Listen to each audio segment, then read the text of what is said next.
find a way of taking 20 wickets in the field. And you were out here last time, obviously a good result last time. Are you taking sort of stuff from that in terms of how Ben went about things and how the team tried to sort of almost manufacture the game and sort of opportunities? Yeah, absolutely. I think the way Ben led in that Pakistan series a couple of years ago was phenomenal. I think obviously took a big risk in that first test, which paid off. And the nature of the pitch kind of dictated that if there was going to be a result, there was going to have to be a play made like that. So, yeah, like I said, depending on how the pitches are, that is going to sort of depend on, what I choose to do in the field and whether we bat or bowl first. But I think, look, it's going to be, no one's 100% sure what surface we're going to be on, so it might be fairly English conditions to start, and then with the heat, it might break up as the game goes on. So it's just about adapting to that as a captain as well. And debutants have had a pretty good run of it for England recently, in terms of certainly the bowlers have picked up a fair few wickets. You've got Bryden Carse for the first time here. Just a bit of your experiences with Bryden and what you think he lends to the team?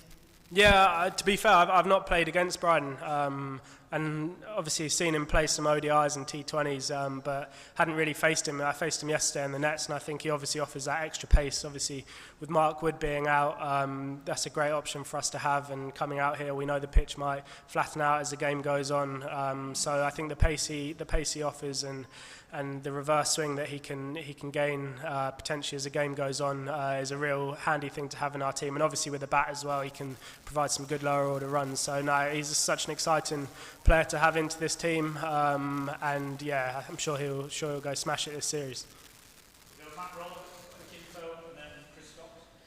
Ollie, what do you see Chris Woakes' role being in his first overseas test for a couple of years? Yeah, I think obviously, again, he's one of those guys that firstly he can offer runs down the order, but I think the skills that he's got, I know he's been chatting to the guys and been working really hard on how he can sort of find a way of taking wickets with a kookaburra ball on some less responsive surfaces. And I think it kind of shows where he's at. He's still got that real hunger and desire to play a lot more Test cricket, which is brilliant for us. And obviously missing Jimmy and Stuart Broad.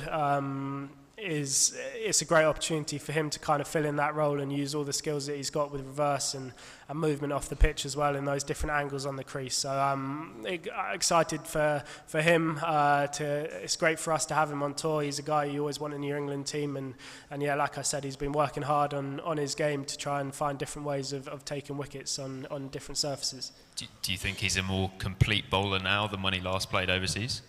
Oh yeah, absolutely. Like I said, he's been looking to constantly improve his game. He's been working hard. So yeah, absolutely. I think he's got some different options and different angles and skills that he can go and use throughout this series. Chris, go ahead. Hi Ollie. Just wondered how important do you think Jack Leach's experience is going to be in this first test? Not just from bowling here before, but also with Shoaib kind of helping him through as well. Yeah, brilliant. I mean, I think everyone's so happy to have Leachy in and around the squad for this series, and I think we obviously saw how well he bowled last time here on pitches that weren't always offering a great deal, and his consistency and obviously being able to operate with a right arm off spin and a left arm spinner as well is great for us to cover those kind of bases.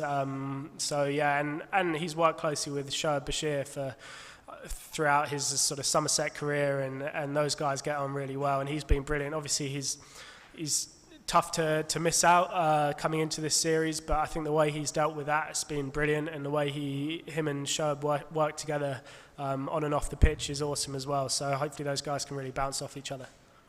Do you on Joe Root's bowling a fair bit in this test match?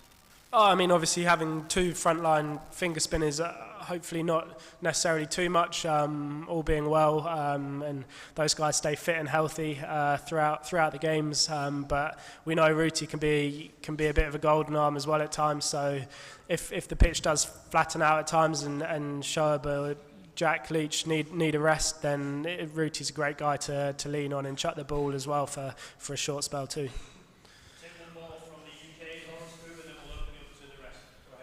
Hi Ollie, just wondered what you felt you learned from the Sri Lanka series that you can put into practice now as captain. Yeah, I think they're constantly on the way. I was kind of just learning on the job.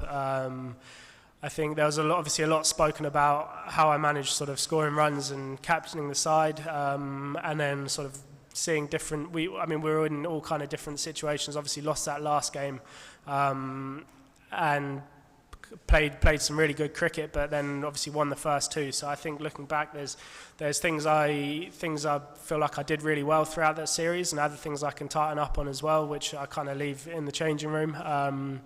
But I think, probably my thing was just, managing that captaincy side and that batting side, and saw the rewards in the last test. And it's just about kind of compartmentalising the two. But I think it's just good to be able to sort of speak in front of the group and constantly chatting with Baz and having that different insight on the game from the changing room, and finding the balance between what I'm seeing on the pitch and what he's seeing in the changing room. And that's something that I can sort of take into this series as well. Obviously my first time captaining abroad, so it'll be great to lean on those guys there, and obviously Ben's going to be around as well, so if he sees something too. So I think I can listen to the voices around me but still keep doing things in my own way. Hey Ollie, this is Abu Bakar from Creekwick. You had a look on the square and the pitch, so do you think reverse swing will come into the play? As last time England played here against Pakistan, English pacers got good reverse swing and bowled out Pakistan in last innings, despite the spin track. Yeah, I think obviously there's not, the pitch is fairly grassy around it, so it's not necessarily going to be a pitch that reverses from the 10th, 15th over, but depending on, especially with the heat as well, if the pitch does dry up, then we might see some reverse swing as later on in the innings, later on in the game.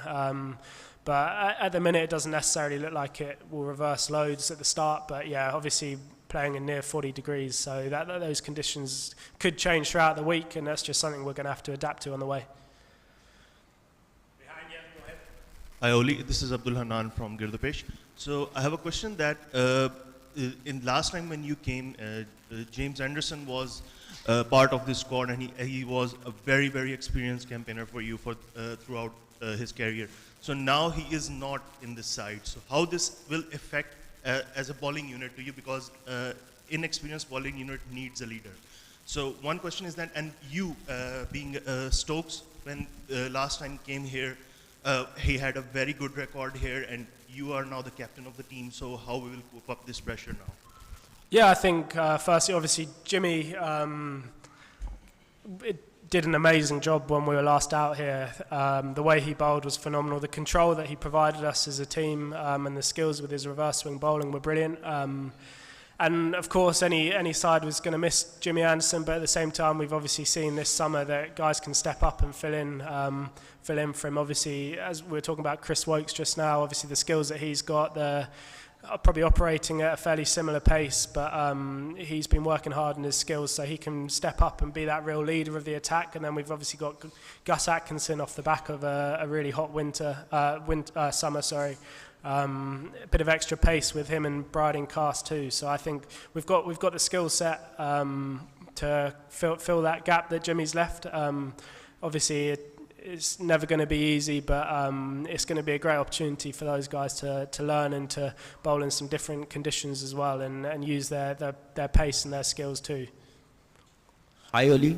Oli, it's an old phenomenon that if you want to do good in subcontinent, you need to have good spinners. Jack is coming out of injury, and Shoaib is very young. Do you think that you have good quality spinner to disturb Pakistani batters? Yeah, I think Jack's been fit now for about 6 months, so he's been bowling a lot this summer. So that's great that he's got that under his belt, and I think the way Shoaib Bashir and Jack Leach have bowled on their previous subcontinent tours, Shoaib in India, start of this year, I thought he was phenomenal. The control that he provided and the skills that he's got, and it doesn't get sort of much of a tougher challenge. They're obviously some of the best players of spin, and the way he kind of stepped up to the plate as a lead spinner on that India tour was brilliant, and I'm sure he'll be looking to do the same with Jack Leach here, who's got the experience of bowling in India, obviously Pakistan and Sri Lanka as well, and yeah, we've got they're highly skilled bowlers, so yeah, I'm sure they'll go and show that throughout the series. Ollie, what difference you see in the Pakistan team from the one you played against in 2022?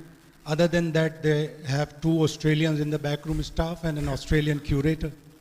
Yeah, I think they've obviously not had their strongest run recently, but we still see that they're a highly skilled side. Obviously, with the Australians obviously on the pitch, so we'll see if the pitches are slightly different, but there's a lot of the same faces in that squad, and they're, I know, like I said, they've not had the easiest ride recently, but they're a team full of highly skilled players. Obviously, guys like Baba, Shaheen, Nazim Shah, they're very good bowlers and batters, and they're going to be looking to sort of make their impact on this series. So, yeah, they're a team that we don't treat lightly at all, and yeah, we'll hopefully